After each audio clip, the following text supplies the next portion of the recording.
Welcome to the first episode of the Bible Study Podcast. In today's episode, what we're going to be talking about the entire time, the format, how to get the most out of the study, and how to ask for special requests. If you do a Google search for biblical hermeneutics or Bible studies, there'll be no shortage of books and articles, videos, podcasts, just like this, that are out there and ready to give up their sweet little pearls of wisdom on how to make you a better student of the Bible. Because that's really why we're here.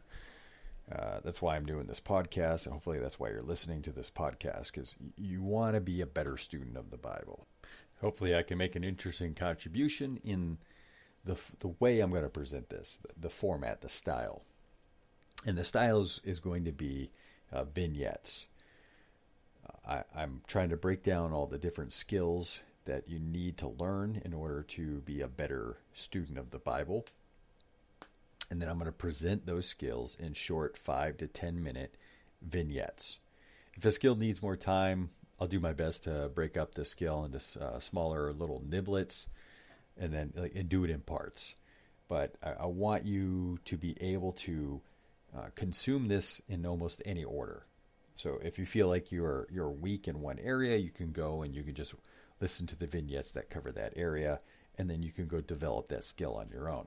You should be able to take that vignette and put into practice whatever it covered. So how are you going to get the most out of this study? As we cover these skills, you should take the time to practice them over and over. If you've ever learned a language or a new athletic skill or tried to tackle any difficult subject, the approach to mastering those things is no different than the approach you should take to mastering studying the Bible. I suppose not that anybody's ever really mastered studying the Bible, but getting better at doing those skills, getting better at studying the Bible, being a better student of the Bible. And what you'll need to bring is pretty simple. A Bible, something to write with, and something to write on. Now, if you're asking me, I like the Lectrum 1917 notebook with dotted pages and the .5 Kuru-Toga mechanical pencil. It writes really smooth, and it has these little gears inside that turn the lead, so you're always using the sharp side of the lead. I really enjoy it. It's a comfortable pencil to write with, especially if you're going to be doing a lot of note taking. So remember, these vignettes are going to be covering skills that need to be practiced in order to learn. So you can't just listen to a vignette and go, I got it, right? Pick something in the Bible, take that vignette, whatever that skill is, and work it over and over and over. Pick a chapter, pick a small book, and work it over and over. And that's why I'm going to keep these in small bite-sized chunks, because I want you to be able to immediately begin to work the skill into your regular studies. And I hope that they're broken down in such a way that you can practice just that skill over and over so that it almost becomes like second nature. Now, before I can leave the introduction and we can get to the meat of the study, I wanted to talk about just briefly a couple presuppositions that we're making as we approach the Bible. The first is around what's called epistemology. Now, in philosophy, epistemology is just how do we know what we know, and not just how we know what we know, but how do we know the ultimate truth? How do we know the truth of truth? And there are 3 ways that we can know something. One is intuition, one is reason, and one is revelation. So everything, all knowledge can kind of be broken down into one of those 3 categories. Either we're born with the knowledge, we can discover the knowledge, or somebody gives us the knowledge. Intuition would be like we're born with it. Reason would be discovery. And somebody communicating to you would be revelation. Now, in the Christian view, ultimate knowledge comes through revelation. And that's what the Bible is, right? It is a revelation from God. And that revelation is done in the form of language. It's not done in a meteorite striking the earth or a forest burning down or throwing some bones or dice and reading the tea leaves, right? It's done in language. And language has meanings. It's made up of terms and words and phrases. It's guided by rules. That way, when one person talks or writes, another person can understand what's being communicated. Now, this could seem like a kind of like a given presupposition, like no duh, language has meaning. But if the Bible is communicated in language, if that language is there to communicate meaning, then that kind of gives us what it is we're looking for when we're studying the Bible. And really kind of the one question we want to ask when we approach the Bible is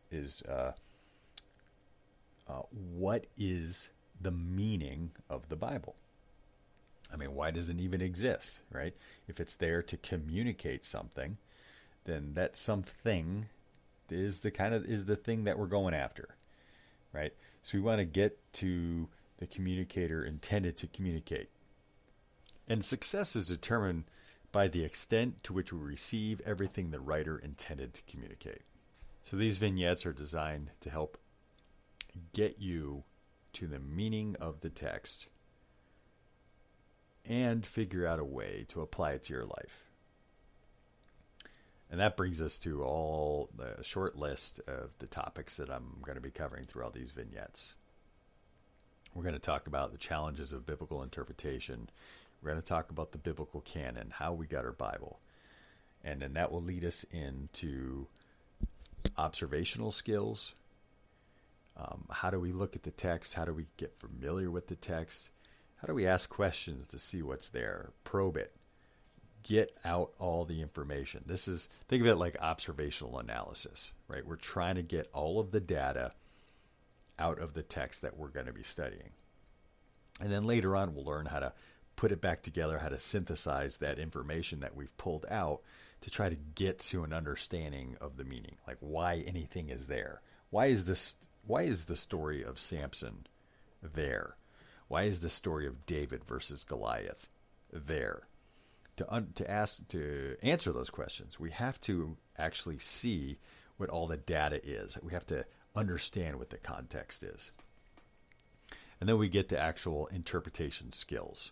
And there are 5 primary skills that we're going to cover: literary context, historical context, word meaning, grammatical relationships, and literary genre. After that, we get to application, the keys to application, and the mistakes to avoid. And we don't want to fall victim to one of the classic blunders. No context application, which is an application that has nothing to do with the context. Low context application, which has application that only incorporates some of the context. And then applications that are really just poor analogies. And then the blunder that we definitely don't want to make is never get involved in a land war in Asia. These episodes will be published with email and contact information. If there's something we end up not covering that you're interested in hearing, let us know. If there are questions that you have, let us know. We could do bonus episodes based on those questions or on those topics that maybe we didn't cover and maybe we should have covered. So just drop us a line and we'll do the best that we can.